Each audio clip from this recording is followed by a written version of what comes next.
सबसे पहले ब्राह्मण समाज जगो। आरएसएस ने तुम्हें दंगाई बना दिया है, हाथ में फरसा पकड़ा दिया है। ब्राह्मण का बच्चा दंगा करने जा रहा है। इंडियन रिपब्लिक का, कॉन्स्टिट्यूशन का सबसे ज्यादा लाभ किसी ने लिया है इस देश में, तो वो सवर्ण और खास तौर से ब्राह्मण समुदाय। लाख से ज्यादा स्कूल आरएसएस बीजेपी ने बंद कर दिया है। नौकरियां खत्म हो रही है। पेंशन अटल बिहारी वाजपेयी ने पेंशन छीन लिया। ब्राह्मण प्राइम मिनिस्टर अटल बिहारी वाजपेयी आते आते सबसे पहले डिसइन्वेस्टमेंट मंत्रालय खोला। मैं तो कह रहा हूं कि मोदी जी ने ऐसे ऐसे लोगों को भारत रत्न दे दिया है, या भारत रत्न का कोई मतलब है। आप दिल्ली आइए, सुलभ इंटरनेशनल में घूमिए जरा सा, वहां पर्ची काटने वाले लोग हमारे बिहार के ब्राह्मण लोग, ये पहुंचा दिया आरएसएस आपको। अब मोदी जी ने क्या किया है, बाबा साहब के सामने झुकेंगे और उनके विचारों को दफन कर देंगे। लेकिन ये लड़ाने भिड़ाने का काम ये आरएसएस प्रोजेक्टेड है, इससे बचने की जरूरत है। चुनाव लड़ा गया था बाबू जगजीवन राम के नाम पर, तो क्या जनता पार्टी के लोग, आरएसएस के लोग ये बताएंगे कि जिनके नाम पर चुनाव लड़ा गया था उनको प्रधानमंत्री क्यों नहीं बनाया? हिंदू राष्ट्र बनाने के चक्कर में हिंदू राष्ट्र बनेगा, मैं सब तो राष्ट्र पुरोहित बनोगे नहीं। बाबा साहब की जयंती पे बाबूजी गए थे बोलने, ध्यान से सुनिएगा क्या बोल रहे थे, 4-5 लाइन सुनाऊंगा। कह रहे हैं मैं यहाँ भारत के एक ऐसे महान, मीनाक्षीपुरम में दलित को तालाब से पानी नहीं पीने दिया। शिक्षा रोजगार का सवाल सबसे महत्वपूर्ण सवाल था और उसको बनाने में बाबूजी अग्रणी के सबसे टॉप लीडर के रूप में जाने जाएंगे। आप सभी को बाबूजी की जयंती मनाने के लिए बहुत बधाई। और मैं कई वर्षों से कोशिश कर रहा था कि बाबूजी की जयंती धूमधाम से कांग्रेस पार्टी मनाए, और मुझे लगता है 1-2 साल पहले मैं अंदर बैठा हुआ था तो इसमें मैंने चर्चा भी की थी। अजय जी से मुलाकात नहीं हो पाई थी उस समय, अविनाश जी से हो पाई थी। पिछले साल बिहार में भी मैं था, अंशुल साहब मिले थे हमसे वहाँ प्रोग्राम में। उस समय भी मैंने यह राय दी थी कि बाबूजी की जयंती जोर शोर से मनाई जानी चाहिए, और उसका लॉजिक है हमारे पास। मैं देश भर में घूमता रहता हूँ यदाकदा। आप जाइए तेलंगाना, आंध्र प्रदेश, हर शहर के चौराहे पर बाबूजी की लंबी लंबी प्रतिमाएं लगी हुई हैं, हर जगह बड़ी बड़ी प्रतिमाएं हैं। हिंदी प्रदेश में क्यों नहीं? ये सवाल मेरे चिंतन का, मनन का, शोध का, अनुसंधान का, यह मेरा प्रस्थान बिंदु था। मैंने बाबूजी पे बहुत सारा मटेरियल इकट्ठा करने की कोशिश की, और मीरा जी जब लोकसभा अध्यक्ष थी तो उससे बाबू जगजीवन राम कॉमेमोरेटिव वॉल्यूम निकला था, कॉमेमोरेशन वॉल्यूम, अंग्रेजी में हिंदी में सारे भाषाओं का संकलन, वो मैंने मंगवाई है। और मुझे लगता है अंशुल साहब हमारे हम उम्र हैं, बराबर हैं, अभी बाबूजी पे जितना काम होना चाहिए था, शोध होना चाहिए था, वो शायद अभी यात्रा बाकी है। बाबूजी के कंट्रीब्यूशन पे जितना एनालिसिस, डिबेट होना चाहिए था, वो नहीं करके उल्टा पुल्टा कहानी सब बनाना शुरू कर दिया। उल्टा पुल्टा कहानी। मैं तो कह रहा हूं Ajay ji, not only Dalit, it is the entire middle class including Brahmin created by Babu Jagjivan Ram और इंदिरा जी। पुनिया साहब तो IAS अफसर बने थे 70 के दशक में, मेरे से ज़्यादा बेहतर वो बताएंगे कैसे फेलोशिप मिल रहा था, फ्रीशिप हो रहा था, पकड़ के नौकरियां मिल रही थी, IIT, IIM, कहाँ मेडिकल कॉलेजेस, सब पकड़ो पढ़ाओ सबको, सब हो रहा था। तो हमारे कई साथी जो व्हाट्सएप यूनिवर्सिटी के हैं वो कहते हैं कि ये सब तो बाबा साहब ने आरक्षण का प्रावधान कर दिया था, इस वजह से हुआ। हमने बहुत बढ़िया, लेकिन बाबू जगजीवन राम ने बाबा साहब के बारे में क्या बोला था ये भी तो जानना चाहिए। आरक्षण का प्रावधान संविधान में है, तो अभी भी तो संविधान है, तो अब खत्म क्यों हो रहा है? अब फेलोशिप खत्म हो रहा है, नौकरियां खत्म हो रही, फ्रीशिप खत्म हो रहा है, तो संविधान तो अभी भी है, खत्म क्यों हो रहा है? इसमें बहस हो, तो इसमें बहस नहीं करेंगे। खाली हमारे राजनीति में खाली 2 ही पोस्ट दिखता है, मेरी अंडरस्टैंडिंग इसके ऊपर है। 2 पोस्ट सिर्फ CM और PM, और सोशल मीडिया में जाके देखिए तो बाबूजी के बारे में कहा जाएगा कि इनको कांग्रेस पार्टी ने पीएम नहीं बनाया। क्या ऐतिहासिक रूप से ये बात सत्य है? क्या किसी ने कोई किताब पढ़ी, कोई पेज देखा कि क्या हुआ था 60s के दशक में, 70 के दशक में क्या हुआ था? किसी ने पढ़ा? नहीं पढ़ा। कांग्रेस ने नहीं बनाया, कांग्रेस ने भारत रत्न नहीं दिया। तो मैं तो कह रहा हूं कि मोदी जी ने ऐसे ऐसे लोगों को भारत रत्न दे दिया है कि अब भारत रत्न का कोई मतलब है, ऐसे ऐसे लोगों को दे दिया है। तो मैं आज चाहता हूं, बाबूजी 69 में कांग्रेस के अध्यक्ष और उनका भाषण में लेकर आया हूं। उतना वक्त नहीं है इसमें से सुनाने का, लेकिन हर कांग्रेसियों ये उनका भाषण, अध्यक्षीय भाषण 1969 का पढ़ना चाहिए कि बाबूजी ने क्या कहा था 1969 में और क्या इंदिरा जी ने उनको फॉलो किया था कि नहीं किया था। कि इन्हीं के भाषण, इन्हीं के फिलॉसफी, और फिलॉसफी आ रहा है पूरा ट्रेडिशन।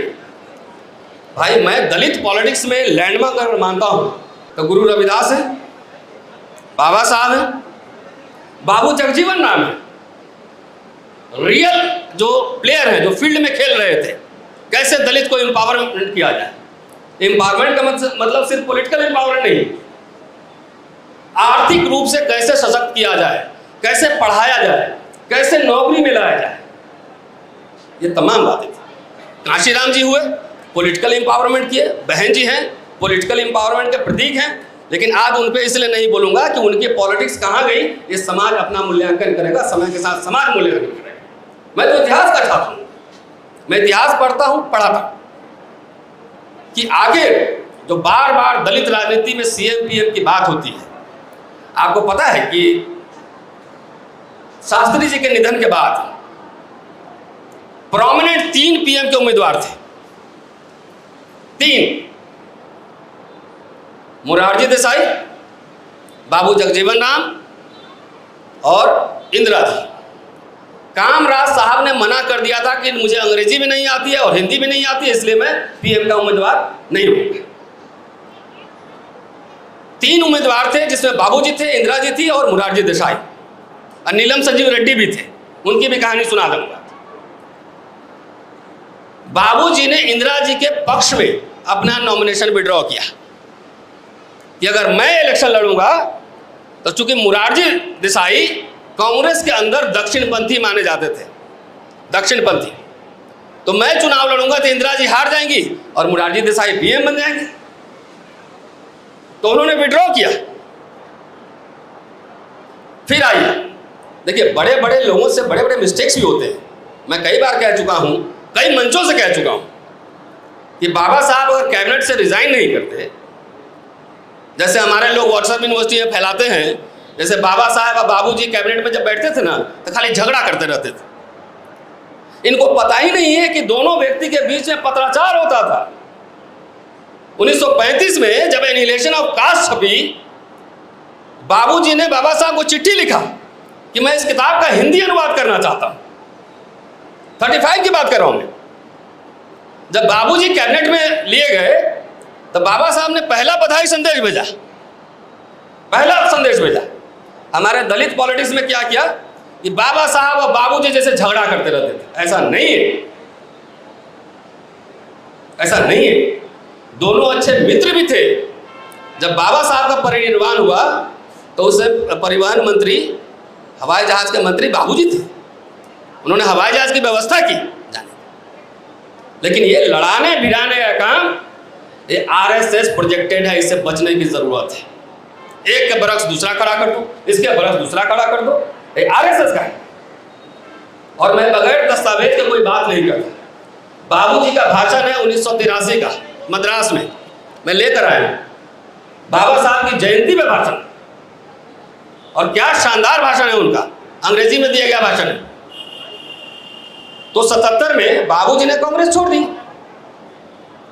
फरवरी में उन्होंने कांग्रेस छोड़ दी। उस समय जनता पार्टी, मैं कह रहा हूं कि जब जो मूवमेंट था इंदिरा जी के खिलाफ, उस भारत के इतिहास में देश के खिलाफ पहला विद्रोह था वो, मैं ये मानता हूं। पुलिस फौज सबको कहा गया था कि आप इंदिरा जी की बात मत मानो, सीधा कहा गया था, और इसके प्रमाण साक्ष्य उपलब्ध हैं। सारे जनता पार्टी के नेता सब जेल में बंद थे। किसके नाम पे चुनाव लड़ा गया था? Babu Jagjivan Ram was the poster boy. जे बम बोला गया था, जे बम, 3J, जगजीवन, जयप्रकाश और जनता पार्टी। चुनाव लड़ा गया था बाबू जगजीवन राम के नाम पर। तो जनता पार्टी से या चाहे जयप्रकाश बाबू से सवाल पूछा जाना चाहिए था कि कांग्रेस पार्टी की ओर से बाबूजी कभी प्रधानमंत्री के उम्मीदवार नहीं थे, जनता पार्टी की ओर से उम्मीदवार थे। तो क्या जनता पार्टी के लोग, आरएसएस के लोग ये बताएंगे कि जिनके नाम पर चुनाव लड़ा गया था उनको प्रधानमंत्री क्यों नहीं बनाया? ये सवाल उनसे पूछिए। मैं तो कहता हूं कई बार अविनाश जी कि हमारे लोग सवाल नहीं पूछते। जयप्रकाश जी, मुरारजी देसाई, चौधरी चरण सिंह, ये लोग सब सरकार में थे। वो जवाब दें कि जिनके नाम पे चुनाव लड़ा गया था, सरकार बनते ही मुरारजी देसाई ने किनारा कर दिया। ये इतिहास नहीं पता होगा ना, इसलिए इतिहास से ये संघ सरकार हो ना, भाजपा वाले बहुत डरते हैं। आडवाणी भी उस सरकार में थे, अटल बिहारी वाजपेयी भी उस सरकार में थे, सब लोग थे। दूसरी बात, जब मुरारजी देसाई ने जब रिजाइन किया तो सबसे बड़े नेता कौन थे? जगजीवन राम, बाबू जगजीवन राम। इनको क्यों नहीं न्योता दिया गया? तीसरी बात, जब चौधरी चरण सिंह रिजाइन किए, संसदीय दल के नेता थे बाबू जगजीवन राम। वो नीलम संजीव रेड्डी के पास गए, उन्होंने हां हां करते करते फाइनली संसद भंग कर दिया। ये सवाल जनता पार्टी से और उसके साथ जो लोग थे उनसे पूछा जाना चाहिए कि जिनके नाम पे चुनाव लड़े थे उनको पीएम क्यों नहीं बनाया? कांग्रेस की ओर से उम्मीदवार नहीं थे, लेकिन मैं ये भी कह रहा हूं, शायद मीरा जी को याद होगा, 80 में इंदिरा जी ने उनको ऑफर भेजा था। ऑफर संजय गांधी मीडिएट कर रहे थे कि बाबूजी आप पार्टी में वापस आ जाइए, आप जो बोलिएगा वही बनाएंगे, पीएम बनाएंगे। 80 की बात कर रहा हूं मैं। उस समय बाबूजी के आसपास मुरारजी देसाई और कई उनके शागिर्द लोग घेरे रहते थे। बाबूजी नहीं गए, नहीं तो पीएम बनाती है, बोली इंदिरा गांधी पीएम बनेंगे। ये कांग्रेस पार्टी के लोग भी नहीं बोलते। ऑफर था खुला। तो ये सवाल हमारा समाज पूछे। बाबा साहब ने कभी पीएम बनने की बात नहीं की, बाबू जगजीवन राम ने पीएम बनने की बात नहीं। अवसर है, क्या नहीं बनेगा कोई भी। सबसे इंपॉर्टेंट चीज क्या है?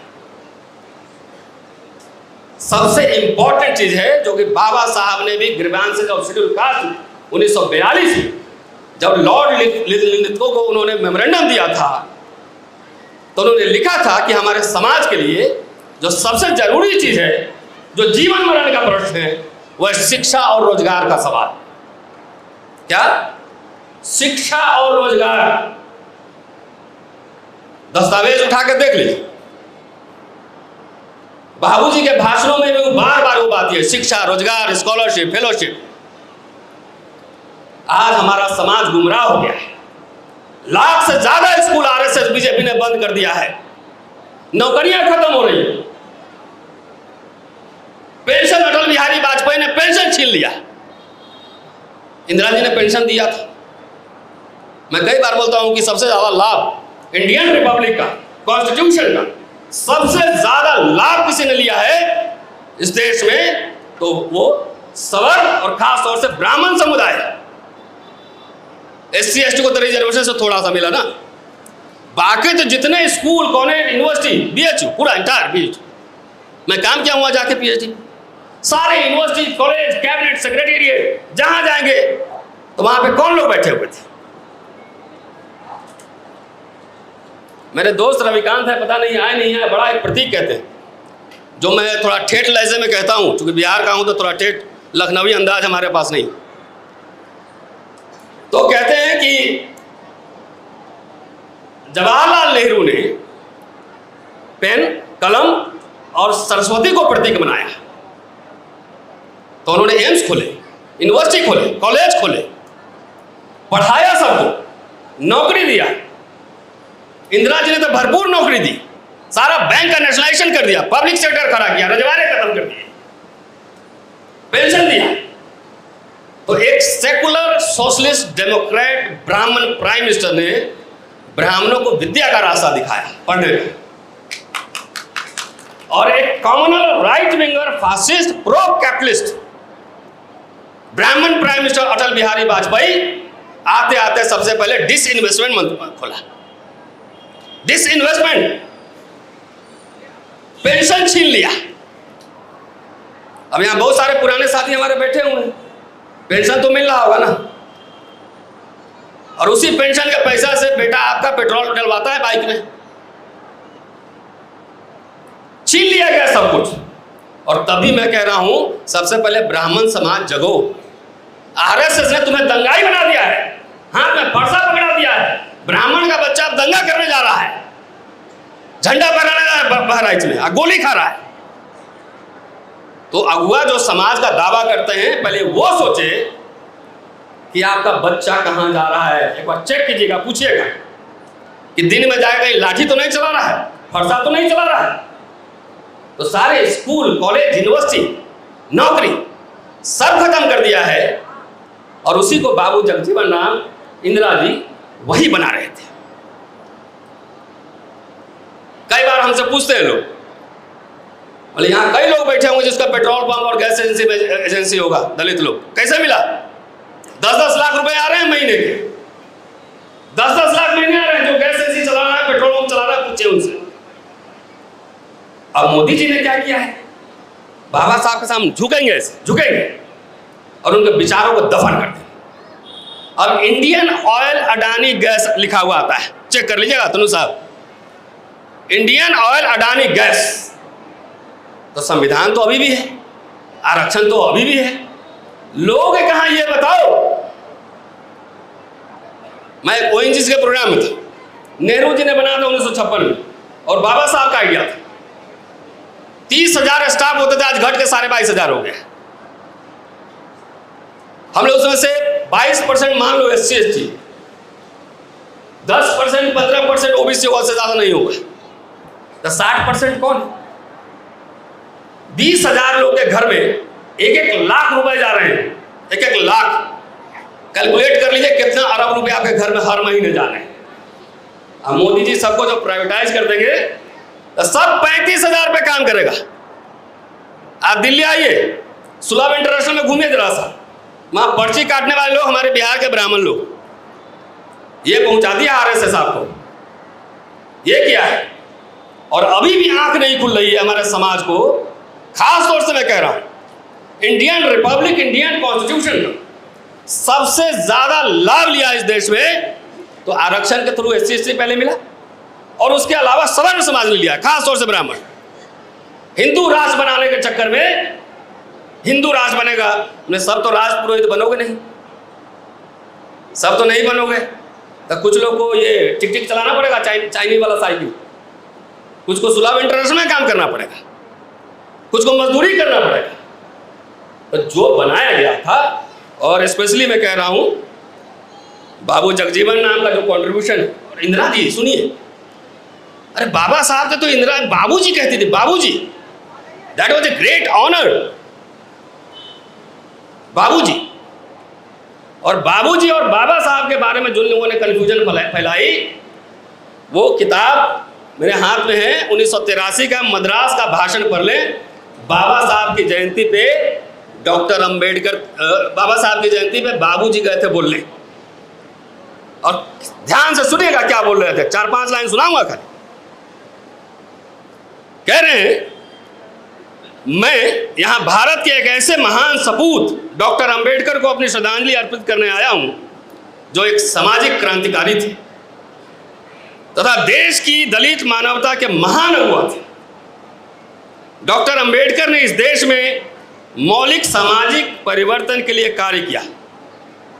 संविधान सभा द्वारा अपने सभी सदस्यों की बुद्धि का समन्वय करके उन्होंने लोकसभा, विधानसभाओं तथा सरकारी सेवाओं में अनुसूचित जातियों एवं अनुसूचित जनजातियों के लिए सीटों का आरक्षण का प्रावधान किया।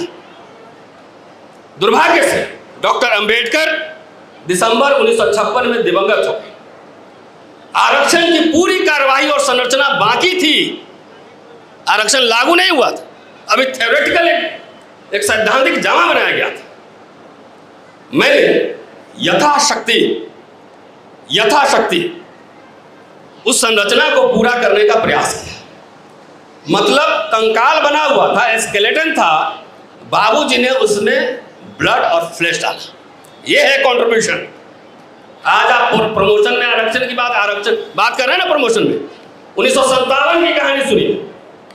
1957 में रेल मंत्री थे बाबूजी, और उन्होंने लिखा है उस भाषण में, कहा कि मैंने रेल सेवाओं में पदोन्नति में, प्रमोशन में अनुसूचित जाति जनजाति के लिए आरक्षण की व्यवस्था प्रारंभ करने का आदेश जारी किया। इस पर सवर्ण मुलाजिमों ने मद्रास हाईकोर्ट में केस किया। मैं हार गया केस। मैं सुप्रीम कोर्ट आया और सुप्रीम कोर्ट में मैं केस जीता। 1957 में रिजर्वेशन इन प्रमोशन बाबूजी लागू करवा दिए थे। यह बात आपको नहीं बताएगा, खाली एमएलए एमपी सीएम पीएम करवाएगा। अरे कितने लोग एमएलए बनेंगे? यहाँ 403 सीट है उत्तर प्रदेश में, तो 403 लोग ही एमएलए बनेंगे ना। लेकिन नौकरी तो 5 लाख लोग कर सकते हैं, बिजनेस 10 लाख लोग कर सकते हैं। हमारे समाज के एजेंडा पर ये शिक्षा और रोजगार क्यों नहीं है, जिसके लिए बाबूजी आजीवन लड़े। बीएचयू का उनका भाषण सुनिए, यूनिवर्सिटी में बीएचयू में उन्होंने भाषण दिया था। आज कोई जाके बीएचयू में बोल सकता है? वैसे सीधा उन्होंने बोला था कि अत्याचार के खिलाफ विद्रोह करो।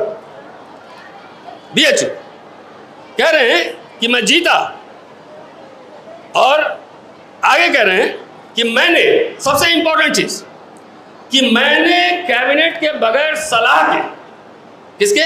कैबिनेट के बगैर सलाह के मैंने बहुत सारे डिपार्टमेंट्स में अपॉइंटमेंट कर दिए। राजकुमारी अमृत कौर हेल्थ मिनिस्टर थी, और उनके डिपार्टमेंट में क्लास 4 एम्प्लॉइज पूरा बाबूजी ने भर दिया। अमृत कौर जी गए नेहरू जी के पास, देखिए जगजीवन राम तो हमारे डिपार्टमेंट में अपॉइंटमेंट कर रहा है। तो नेहरू जी ने कहा, छोड़ो ना, क्लास 4 में ही तो कर रहा है ना। पानी पाड़े, छुआछूत मिटाने के लिए सारे स्टेशन में पानी पाड़े।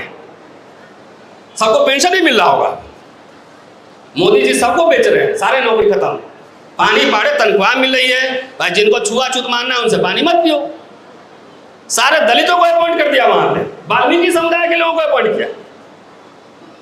ये सब महान काम थे, छोटे छोटे काम, छोटे छोटे, जिससे उन्होंने पूरा ब्रेक किया। 1980 के दशक में गुजरात में जब मेडिकल कॉलेजेस में SC ST OBC का आरक्षण लागू हुआ था, 7%, 10% OBC के लिए 7% शेड्यूल कास्ट। भयानक अत्याचार हुआ था गुजरात में। बाबूजी ऑपोजिशन में थे, अकेले चले गए अहमदाबाद में, अकेले। एसपी ने मना किया, बोला कोई नहीं, 10-20 हजार लोग हमारे लोग यहाँ इकट्ठे हैं, मैं कैसे रुक सकता हूं। छात्रों के बीच जाके बात करते थे। हमारे पढ़े लिखे साहब लोग, उनके बारे में भी इस भाषण में, कि आप कुछ ना करें, आप सरकारी बाबू लोग हैं, आप क्रांति नहीं कर सकते हैं, आप आंदोलन नहीं कर सकते हैं, तो कम से कम बच्चों को पढ़ाइए, एक बच्चा को सपोर्ट कीजिए। ये बात कह रहे। मीनाक्षीपुरम में दलित को तालाब से पानी नहीं पीने दिया। महार सत्याग्रह का रेफरेंस देके बाबूजी ने कहा कि मैं चलूंगा आंदोलन करने। आज किसी member of parliament, Modi ji के कैबिनेट में, कैबिनेट मिनिस्टर की वो औकात नहीं है जो बाबूजी संसद में रह के बिना पीएम बने हुए सब करके दिखाते हैं। हिम्मत नहीं है। इसलिए मैं खास तौर से 2 समुदाय को मैं एड्रेस कर रहा हूं अजय जी। एक तो दलित मिडिल क्लास का फॉर्मेशन, सबको जितने लोग बैठे नौकरी कैसे मिले बताओ मुझे पहले आप। एक आदमी को 3-3 नौकरियां मिल रही थी। पुनिया साहब ठीक कर रहा हूं नहीं, कि पोस्टल में जाऊं, कि पुलिस बनूं, कि रेलवे में जाऊं। मेरे जमाने तक इवन राजीव गांधी ने स्पेशल रिक्रूटमेंट ड्राइव चलाया, स्पेशल रिक्रूटमेंट ड्राइव। अब क्यों नहीं मिल रही? सब लोग को चाहिए दामाद कैसा चाहिए? सरकारी अधिकारी चाहिए। अब मोदी जी अधिकारी बनाना ही बंद कर दिए। जाओ, तब लड़कियां कुमारी रह जाएगी। अब लेट शादी हो रही है, पता कर लीजिए, 30-32 साल में शादी क्या हो रही है। ये हाल है। इसलिए बाबूजी को याद करना इसलिए जरूरी है कि पूरा मिडिल क्लास का, जो अर्बन मिडिल क्लास का फॉर्मेशन है, उसको बनाने में कोई माइलस्टोन है तो बाबू जगजीवन राम नाम है, याद रखिएगा। हमारे मित्र हैं, लीडर हैं बिहार के, अरुण कुमार जी, आप जानते होंगे। तो मेरे घर आए थे एक दिन दिल्ली में, एक कहानी सुना रहे थे कि मेरे पिताजी बीमार पड़ गए, मैं बाबूजी के पास गया तो इलाज कहाँ हुआ था? अलीगढ़ मुस्लिम यूनिवर्सिटी में। तो वहां उन्होंने भेजा और उस जमाने में 18,000 रुपया खर्चा हुआ था इलाज में। और जब अरुण जी जाके बिल पूछे तो मेडिकल सुपरिटेंडेंट कह रहा है कि आपका बिल जो है ना पेमेंट हो गया है। तो किसने पेमेंट किया? बोला बाबू जगजीवन राम जी का फोन आया था। ये आप तो जाइए सांसद के यहाँ, वो पीए ही वहीं से टरका के भगा देगा। तो इसलिए उनको स्मरण किया जाना बेहद जरूरी है कि वो जो मिडिल क्लास बनाया गया था। मैं एक दिन भाषण दे रहा था, मैंने इमरजेंसी को डिफेंड कर दिया। ये इमरजेंसी जो है दलितों के लिए तो गोल्डन एरा था, कोई मारपीट नहीं रहा था, नौकरियां मिल रही थी, ये हो रहा था, सब कुछ हो रहा है। तो सारा जो बना है, जो पैंट शर्ट कोट टाई लगा के चलना है ना, ये सिर्फ राजनीति से नहीं बना है, अफर्मेटिव एक्शन से बना है। शिक्षा रोजगार का सवाल सबसे महत्वपूर्ण सवाल था और उसको बनाने में बाबूजी अग्रणी थे, सबसे टॉप लीडर के रूप में जाने जाएंगे। एमएलए एमपी 10-20 बन जाएंगे, कोई फर्क नहीं पड़ता है, लेकिन लाखों दलितों को नौकरियां मिले, करोड़ों युवा पढ़े, विदेश जाएं, फेलोशिप ले, ये हमारे एजेंडा पे है। मैं समझता हूँ अगर थोड़ा बहुत भी उस दिशा में मैं काम कर पाया तो मुझे लगा कि बाबूजी के लिए यही आदरांजलि होगी। शुक्रिया।